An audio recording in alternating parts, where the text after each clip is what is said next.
Siap gerak. Berdoa mulai.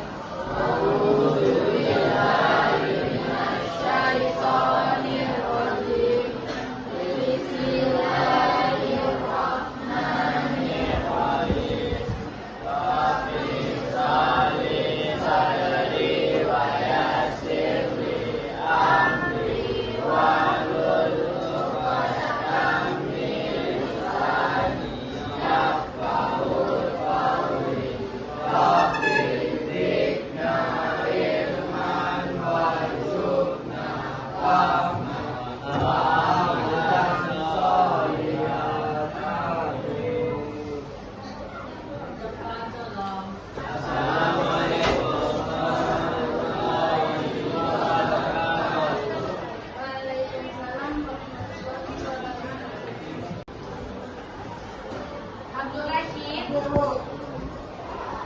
Alisa,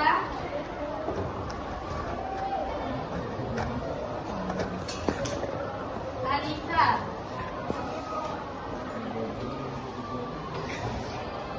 Ariel.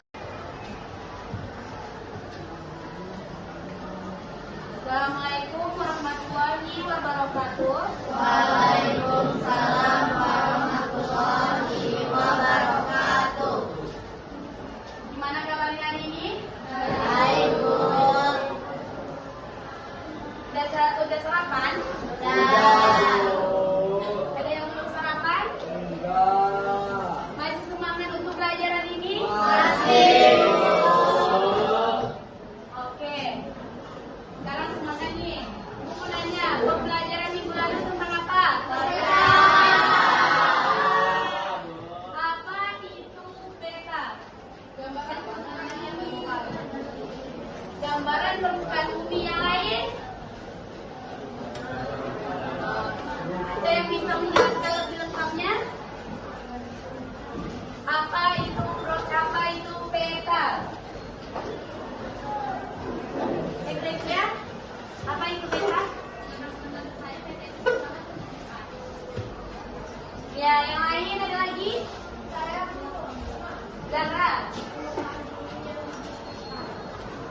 Ya, betul. Jadi, peta itu adalah gambaran bentuk permukaan bumi dalam suatu bidang masih ingat nggak?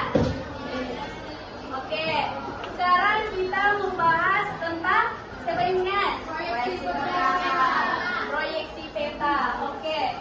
Jadi, proyeksi peta itu sangat berhubungan dengan peta. Kalau proyeksi peta itu apa, Santa?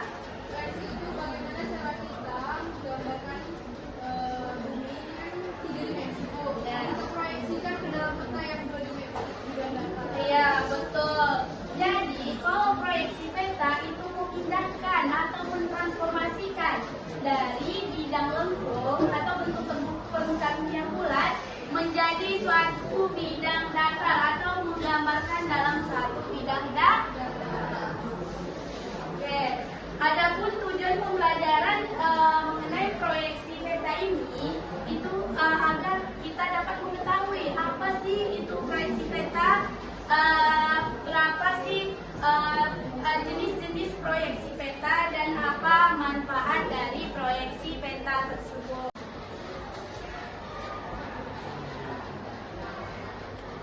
Nah, Ibu mengulang kembali itu tentang proyeksi peta. Apa itu proyeksi peta, Sandra? Bagaimana kita mentransformasikan suatu hal yang ada di bidang ke dalam bidang datar. Contohnya bumi kan, Bu. Bumi pula, bagaimana kita bisa menggambarkan peta dari bumi ini ke bidang datar pada dia langsung. Ya, oke. Iglesia?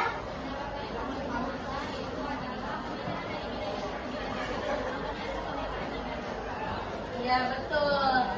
Jadi, proyeksi peta ini adalah penggambaran dari bentuk bumi yang berbentuk bulat atau memiliki 3 dimensi menjadi atau digambarkan dalam bentuk bidang datar atau bisa kita gambarkan menggunakan kertas. Jadi, perbedaan antara peta dan proyeksi peta, peta adalah gambaran dari bentuk permukaan bumi dalam bidang datar. Sedangkan proyeksi peta ini adalah memindahkan mentransformasikan dari bidang yang hukum menjadi suatu bidang yang datar. Paham? Ya, betul. Jadi, garis khatulistiwa berada di sini. Jadi cocok untuk negara seperti negara Indonesia, Malaysia, dan lain sebagainya. Wow, sebutkan 4 fungsi proyeksi peta. Tolong turunkan tangan sebentar. Turunkan tangan sebentar ya. Siapa yang bisa jawab? Oke, santai.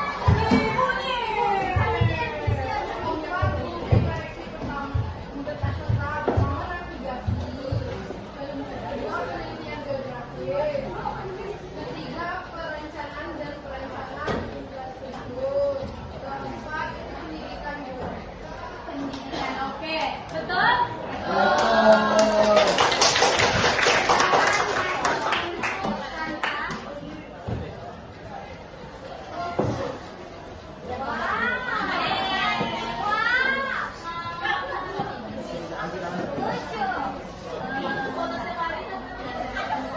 Elvin.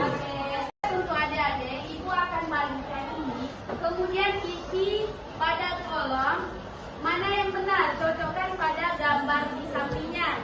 Paham? Paham, Bu. Jadi setiap gambar itu hanya punya satu jawaban. Jadi cuma satu yang diceklis, jangan ceklis semua. Paham? Paham, Bu. Oke.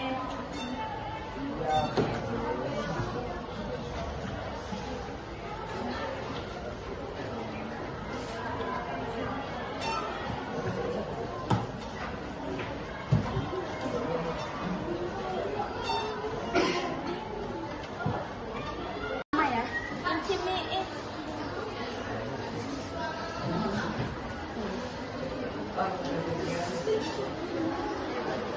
Ini yang benar.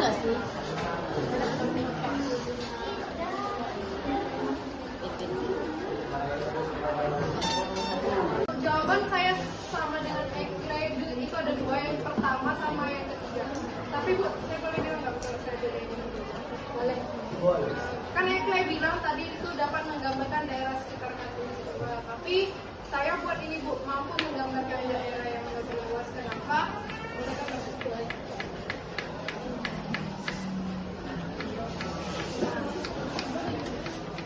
Kan ada tiga, yang pertama proyeksi kerucut. Nah kalau kerucut itu kalau kita buka pasti seperti ini kan bentuknya.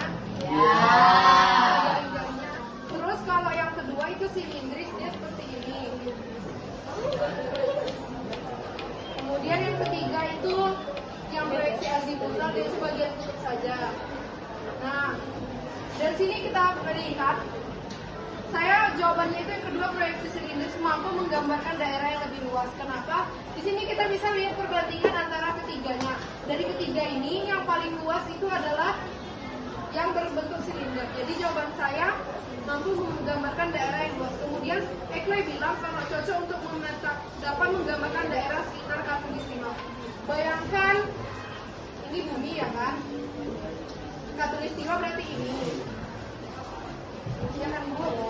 Nah, terus kenapa saya tidak memilih itu? Karena dengan proyeksi silindris ini juga bisa kok gambar daerah yang di sini, tidak hanya di Katulistiwa saja. Benar atau tidak? Oke. Tadi kan perbedaan pendapat.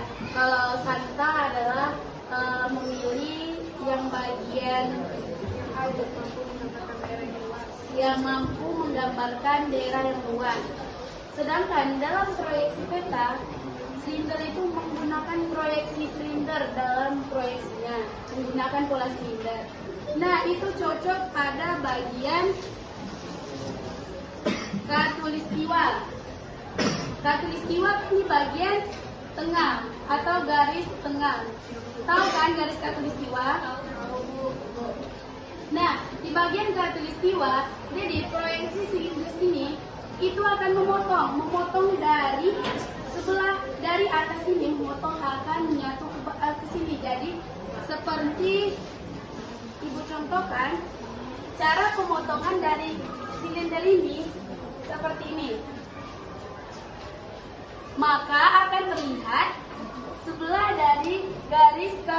visual.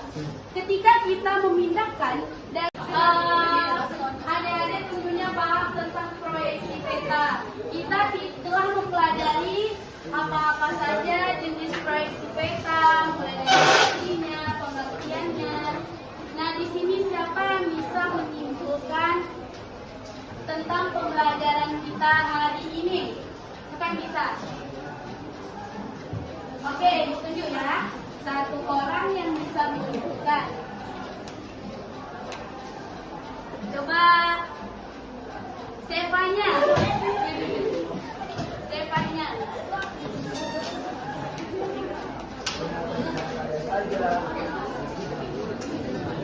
Berarti ini satu orang cewek, satu orang cowok ya nanti. Silakan Stefanya, apa saja yang kamu ketahui dari pembelajaran yang telah Ibu jelaskan.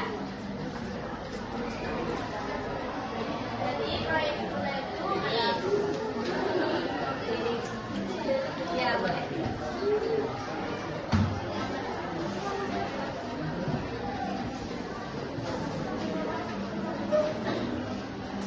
Oke, silakan Stefanya. Proyek itu kan ada bulan, ada berbentuk bulan itu dipindahkan ke bidang data. Itu dapat mempermudah kita melihat-lihatnya agar teliti lah kita melihatnya. Oke, apa yang mempermudah kita melihat ini? Ya. Oke, satu orang lagi Ibu tunjuk. Siapa ya? Kamu.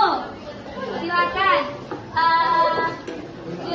Simpulkan apa yang kamu pelajari tentang proyeksi peta. Peta adalah untuk bumi yang bulat digunakan pada bidang data untuk mempermudah kita menentukan wilayah. Ya, itu aja. Oke, tepuk tangan. Oke, baik.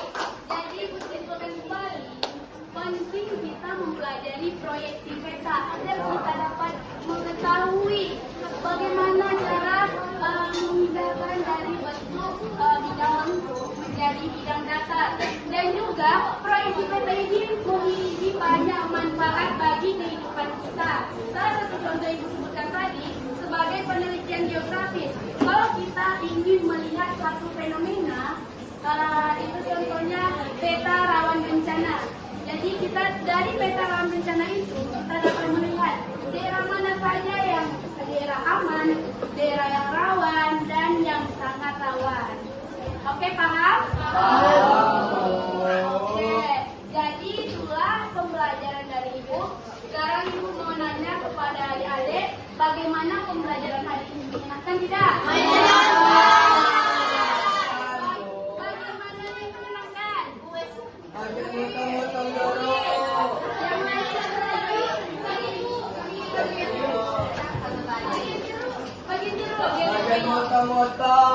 Berarti untuk puisinya, kalau yang Ibu adakan puisi tadi, namun puisinya berbeda dengan yang Ibu gunakan tadi. Tadi kamu menggunakan bola. Biasanya Ibu menggunakan round ball. Itu bola bergilir. Menyenangkan tidak? Cukup sekian yang bisa Ibu sampaikan. Terima kasih kepada adik-adik telah berpartisipasi dalam pembelajaran Ibu, terutama pembelajaran geografi.